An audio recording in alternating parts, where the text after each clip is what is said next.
Hello and welcome to Blossom Sandwich Sews. My name is Yvette and today is going to be a slightly different type of video where I'm going to show you through the making of my first Sew Fruity 22 challenge and take you along for the ride. So before I get started, I'll just let you know about the Sew Fruity 22 challenge.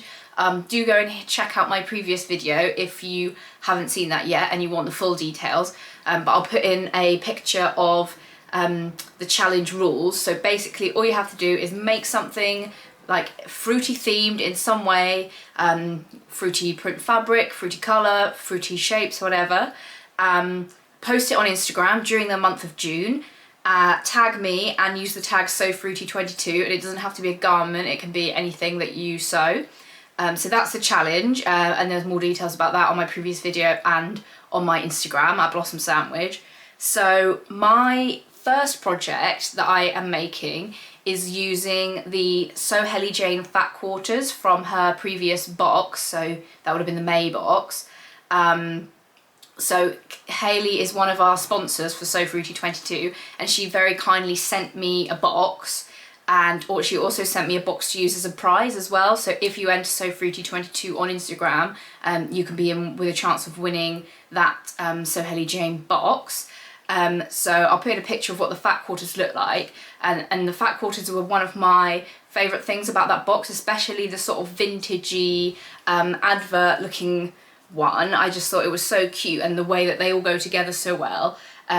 So I was inspired to make a like quilted gilet. So if you get the Simply Sewing magazine, in this issue, the pink one, I don't know which month it was from, issue 92 it is, there is a tutorial from Hey Sew Georgie, and she shows you how to make a quilted gilet and how to draft it yourself using a top pattern that you might already have in your stash. So the first stage of this project was the drafting. So I decided to use the Anthea pattern because Georgie recommends to use a fairly loose fitting blouse pattern without darts, because obviously you don't want to be sewing darts into thick quilted fabric. So this is the pattern pieces that I drafted with the Anthea blouse. So it's just obviously not with the sleeves because I'm making a gilet, and also I shortened it a bit because I wanted it to be kind of cropped around about some natural waist so that I could potentially wear the gilet with dresses. So these are the pattern pieces that I came up with.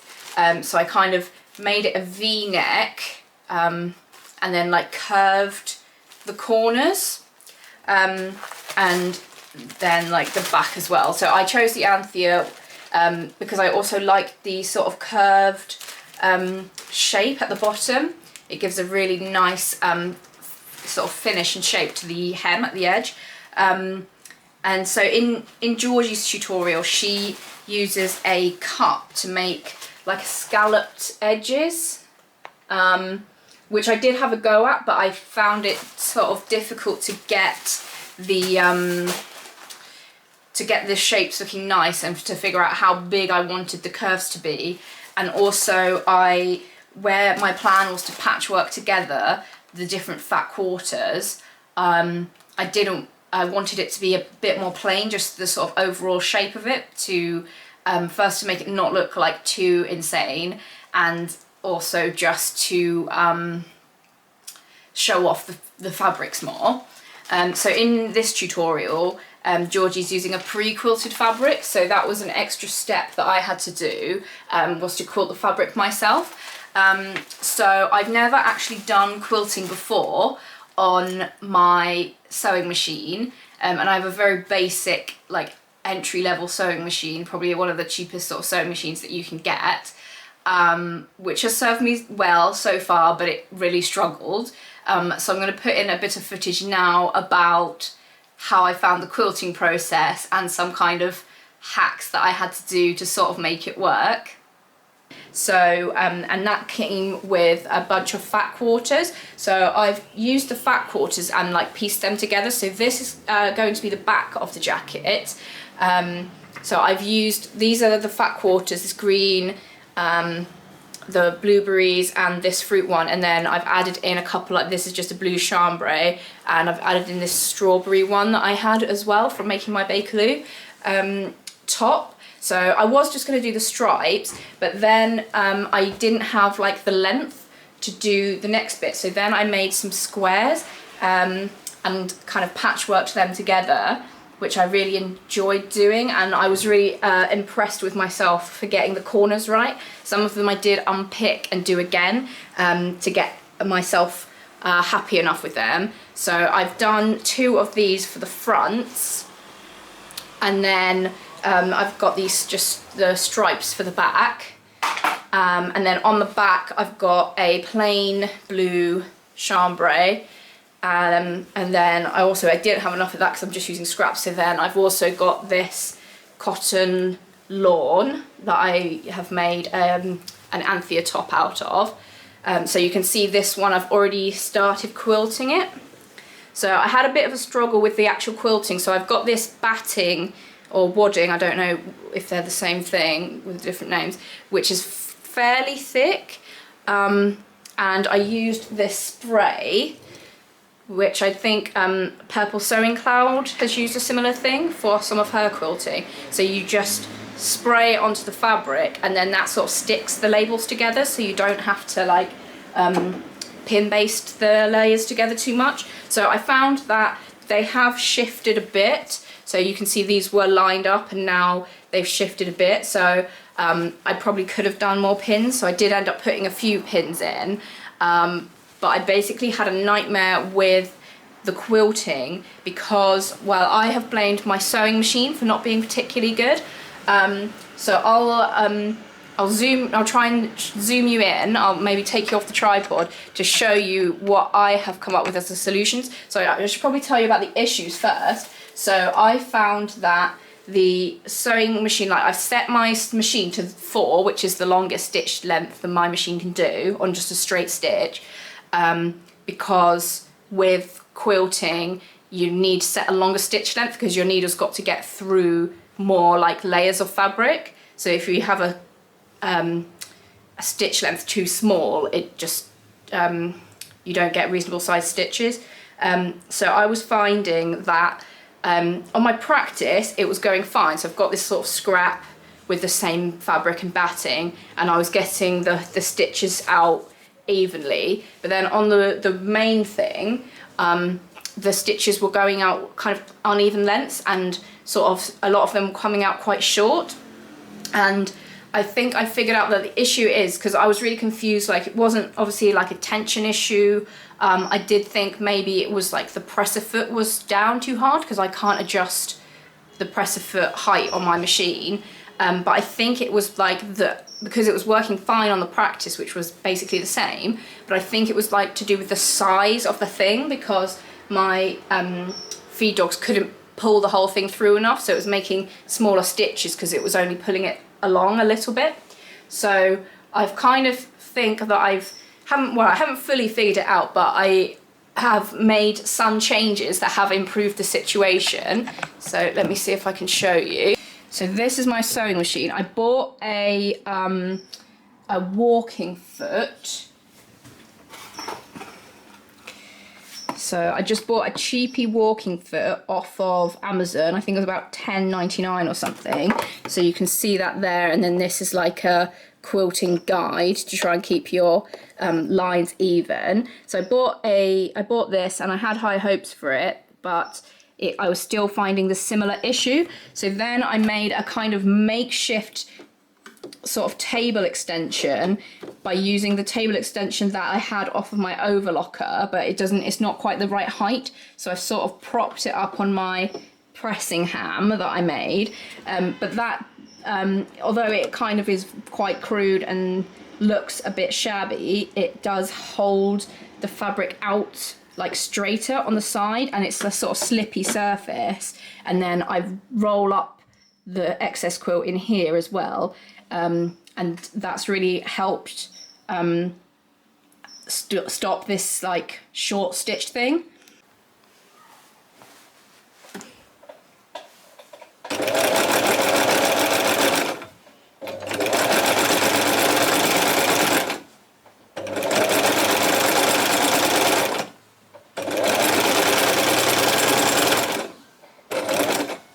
So I should probably say, for people that don't follow me or don't know that much about my sewing, I am not a quilter. I haven't really done any quilting. So if you have any like quilty advice, like maybe I chose like just a bad kind of batting, I just sort of picked this up at Hobbycraft.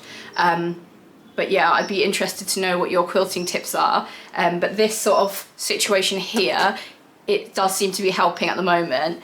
But it has made me think that it's probably getting to the sort of time where I want to upgrade my sewing machine.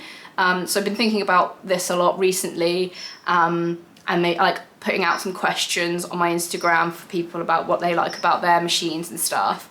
So yeah, it's something that I am looking into, but there's just so much choice. Like I feel a bit overwhelmed at the moment. So I think it will take me a while to decide, and I definitely like to try and get to like an independent dealer and see what they you know, recommend, because there's a lot of sort of you know, hype about different brands, but I want to get a machine that's gonna last me a long time and like expand with my sewing skills. So kind of want a machine that's like a good all-rounder, that I can do my normal sewing, but it also has potential for quilting, or like if I wanted to sew a heavy fabric like a coat or jeans, or even like stuff like swimwear or lingerie, which I'm not sewing at the moment, but I might want to expand to in the future. So I'll keep you posted about how that goes. I'll maybe do a separate video about my machine choosing adventures, but that's just sort of something that I've been thinking about. This is a bit of a random video, so it's just off the cuff. We're seeing how it goes. So I'm sewing the binding on flat, so let me just try and show you how I've done that. So I'm matching up the raw edge of the bias binding to the raw edge of the quilted bit. I'm just going to clip that on a bit. So I'm going to sew that on along there, and then I'm going to flip it over so that it covers the raw edge, and top stitch it down so then it will be flat. And because I've used the same fabric as the back of the gilet, it will blend in. So I've sewn that on with the same 1 centimetre seam allowance, so now that's just in line with the side seam. And I'm just going to turn that over like that, press it, and top stitch. So that's it top stitched down there, and then this is it on the reverse. So that you can see that the raw edges are all enclosed within this piece of binding. So the idea is that I'll be able to wear it reversible. For the ties, I've decided I want 2 sets of ties, one like at the top here, and one like more in the middle. So I've just I haven't cut the ties on the bias just to save fabric, but because it's a small piece of fabric, I'm using this trick where you put a piece of tissue paper underneath it to stop it getting sucked into the machine, and then when you take it off the machine, you can just sort of tear it up the stitching line to remove the tissue paper. So I just need to sew up the sides of a couple more of these, and then ready to put the ties on. So this is just a bit of footage of me making my bias tape maker. I'm just doing the audio as a voiceover because I was clearly too in zone to actually be speaking at the time I recorded this. So I think I'm making 2.5 centimeter bias, so I cut 5 centimeter strips, and then you poke them through this little maker, and then I use my tiny iron just to press the raw edges in. And then I don't have any footage of me attaching this bias around the edge of the gilet, but I just folded it in half again, and then just pinned it all around the edge and just top stitched it down through both sides. So I did all the quilting first on like a sort of rectangle of fabric large enough to fit the pattern pieces on, and then I cut out the pattern pieces, which I think was good because because when I was doing the quilting the fabric sort of shifted about a bit, so it meant that I could cut it out and make sure that I had like fabric on both sides of the batting, if that makes sense, and it hadn't got like pulled up on the actual pattern pieces. So then I decided to use like a on the reverse side, so I wanted to make it reversible, so I've got the quilted side, and then I've also got like a plain side using this light blue chambray. So it's dragged a bit, the fabric, even though I was using a walking foot. The fabric's kind of dragged. It's not, I've sewn it through the machine on the quilting part, but where they go in kind of a chevron sort of shape, I'm going to claim that it's like a texture and that it's not an error. So let me know if you think I can get away with that. I did try the quilting so many times and unpicked it, and it was just getting too much, so I was like, right, I'm just going to have to carry on with this. And then on the back I've got a bit more of this William Morris print fabric, which I used for the blouse I'm wearing now, and I've just done vertical lines of quilting on all of it, so you can probably see it most easily there. So they're about 4.5 centimeters apart. And then constructing so the quilting was a bit of a struggle, but then constructing the actual garment, the gilet, was quite simple. So I'm quite pleased with my binding that I used for the to conceal the raw edges at the shoulders and the side seams. And if you've seen the Great British Sewing Bee, the current season that's on, they did one challenge where they had, I think it was about 4.5 hours to make a quilted or like a patchwork jacket. And yeah, I definitely think I would have spent almost that whole time just faffing about with the squares to figure out how to place them. But it was quite fun. It was sort of like a little puzzle. And then if I compare my a pattern piece that I drafted to my actual thing that I finished making, you'll be able to see, hopefully, that I actually cut quite a lot off of the front. So probably a good 2 or 3 inches I chopped off the front, because I just pinned the pieces together and then found that they were overlapping a lot, and I wanted to have ties down the front, so that wasn't going to work. So I ended up chopping it off as much as I needed to get it to just sit not overlapping at the front. So now I'm going to, I've kind of shown you already some sneak peeks of what it looks like finished, but I'm going to show you what it looks like on with a few different outfit combinations. So I think this, having a gilet, it works best for something that's got at least 3/4 length sleeves, because otherwise I found it looks a bit weird. And yeah, let me know what you think, but I'm still a bit unsure about the patchwork side. Like, I know this is my So Fruity side with its strawberries and blueberries and everything else, but I don't know how wearable it actually is. I don't know if I feel a bit clowny in it. But yeah, let me know what you think. I've got a few outfit possibilities using the plain side as well, so hopefully I'll be able to wear this in some situations. But let me know what you think and if you would wear this this gilet.